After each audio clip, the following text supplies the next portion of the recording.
Episode 45. Here we are. I'll be honest. Initially, I was thinking of maybe skipping episode 45 or just making it kind of a really sort of short, mysterious, and sort of filler episode, if you will, sort of as a subtle attempt at political humor. But the truth is, I think when it comes to history, it's important to remember everything.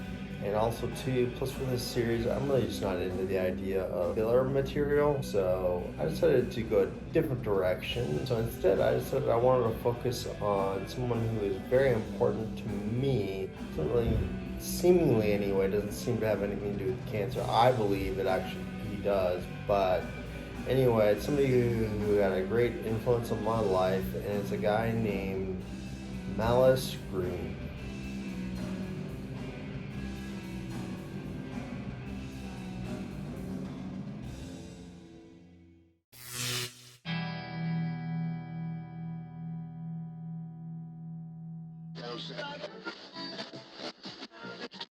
So Malice Green, who is he? What does he have to do with cancer? He was living in the city of Detroit. I don't think he had any sort of cancer or anything like that. Kind of relevant to the story, at least just for now. The story kind of starts actually with me. This is the fall of 1992. It's late October. I used to drive to Detroit quite a bit. I was in my final year at the University of Michigan in Ann Arbor, Michigan, essentially a suburb of Detroit, about 40 minutes away. Me and my friends used to go into Detroit quite a bit. On this particular occasion, I went to Detroit to go see a concert, but anyway, we were hungry, so we decided to just stop by a local diner that was not too far away. As we parked and walked in, we noticed that there was 5 gentlemen on a street corner across the street hanging out, and as it so happens, they're all in wheelchairs. They're just drinking 40s and you know, BSing and whatever, shooting the breeze and so forth. When somebody came up to them, started haranguing them, and an altercation broke out. So the altercation inflamed as somebody passed by, decided to try to defend the 5 men in wheelchairs. It got pretty physical between this passerby and the person who's harassing them. My friends and I sort of yelled something out. We noticed there were some police inside the restaurant we're going to, so we went in there and we told them, and they said they would get to it. We went ahead and sat down and ate. Meanwhile, the cops sort of sat in there and did whatever they were doing, talking about something. And eventually, they did go out there. The restaurant was pretty slow, so we were in and out pretty quickly. When we were outside, we were kind of surprised to not see the police sort of talking to the 5 men in wheelchairs, trying to get information or whatever, but it seemed more like they were harassing him, and they actually placed one of the men under arrest, probably for public drunkenness or something like that. I don't know the details, but anyway, it was very sort of disturbing. My friends and I sort of yelled something out about it, just sort of expressing our opinions, and I actually remember very distinctly one of the police officers yelling out, "Hey, you stupid fucking white kids, go back to the suburbs." Kind of left it alone. I was just sort of kind of very deeply disturbed by it. This was shortly after sort of the Rodney King incident and the riots that ensued. It sort of just made me think about sort of relationships and communities between police and citizens and things like that. Where Malice Green comes in is about a week later. It was November 5th actually. Malice was living in the city of Detroit. He had dropped a friend off at a home on the southwest side of Detroit. Not exactly the most glamorous part of Detroit. Most of Detroit was fairly run down at the time, burnt out, you could say, just sort of a city that had collapsed. But anyway, he had dropped a friend off at a home in the southwest side of Detroit that was kind of known to be sort of a drug house, trap house, whatever kind of jargon you want to use. So anyway, there were 2 officers there who kind of patrolled the area, not undercover, but they were plain clothes. Everybody kind of knew who they were. They were actually kind of known, nicknamed Starsky and Hutch by many locals. Witnesses by the dozen were either standing nearby or driving past as the beating took place. but the reputation of Starsky and Hutch keeps most off camera. I don't know what it did then. He had his hand balled up, and they said, "What you got in your hand?" And then they went to beating him. Did they drag him out of the car? No, they beat him in the car. Based on who you believe, he was either dragged from his car or he fell out of the car unconscious, and he was hit anywhere from 7 or 8 times in the head to possibly over 20. I saw blood all over the car and blood in the street, and the officer yelling at him, and I saw the officer strike him once with his flashlight in his head. Was he fighting back at all? No, he wasn't. He was like, at that point, he seemed like he was already, powerless. 2 officers called for backup and a paramedic. Paramedic showed up, was so disturbed by what he saw that he actually called his supervisor to ask what he should do if he witnessed police overkill. Malice Green was unconscious. His hand was open. He was holding a small amount of narcotics. Some other officers that arrived in the scene proceeded to hit Malice over the head a few times, and a few of the officers just sort of stood by but not necessarily doing anything. Well, I wanted to help you, but what I'm gonna do then, I just be getting licks. I wanted just to say something, but what can I do?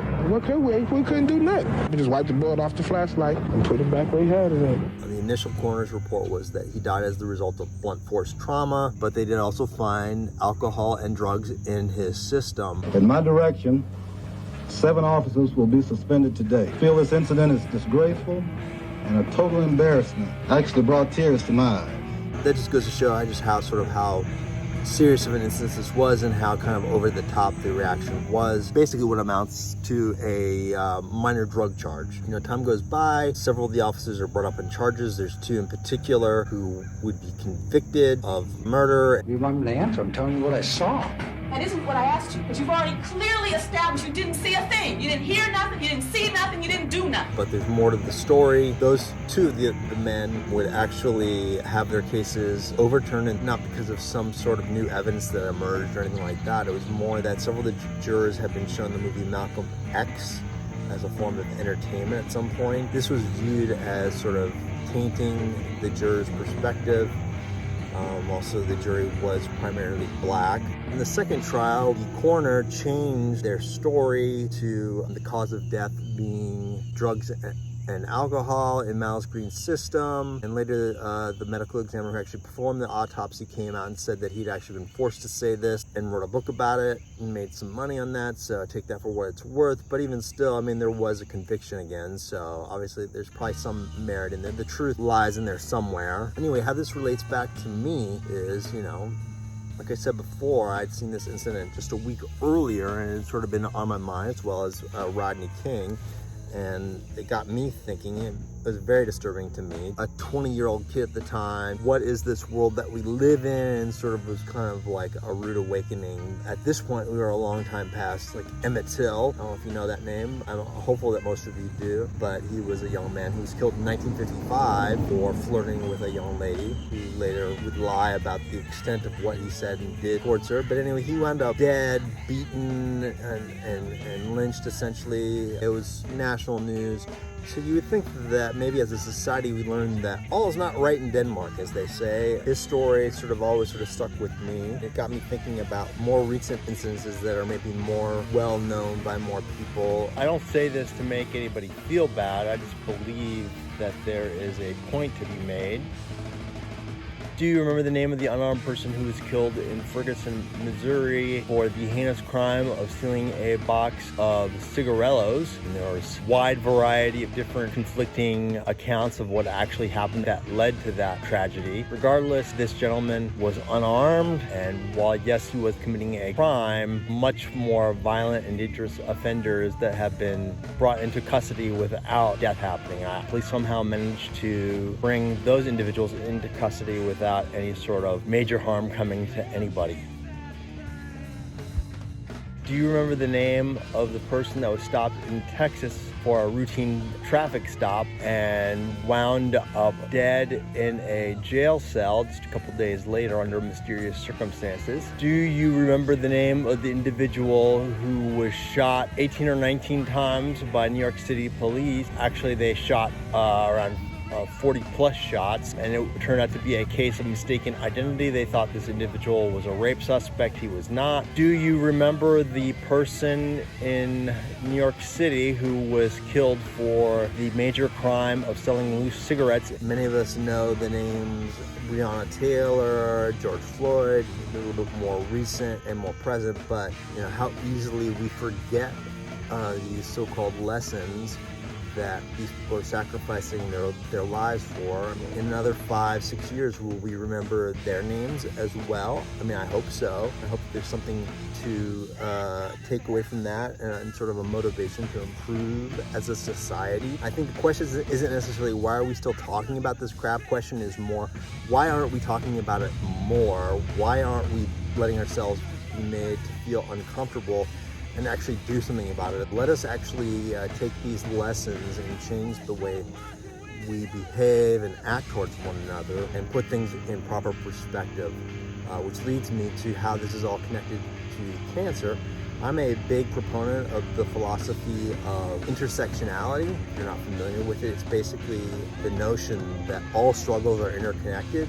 It has its roots largely in black feminism, but it's certainly been expanded well beyond that. I mean, it's very clear if you think about it, the connections between, say, sort of environmental issues and social justice, just because if you have sort of racist and negative attitudes towards certain neighborhoods, you're more likely to pollute those areas or treat them kind of like trash. And I think it flows into the cancer world. I could get a lot more into this, but anyway, coming back to Malice Green, it did impact me a lot and shape many of my attitudes and my perspectives on the world, so much so that I actually wrote a song. So even if you think everything I've said up to this point is kind of hogwash and whatever, it's sad that this man was killed and all that, but there's no message of institutionalized problems or anything like that in our system. At least you're learning a little bit more of me, my perspective, and a song that I wrote. Excuse the singing, I was a young guy. It was also very emotional to me. My voice cracks a few times. But anyway, I hope you enjoy it.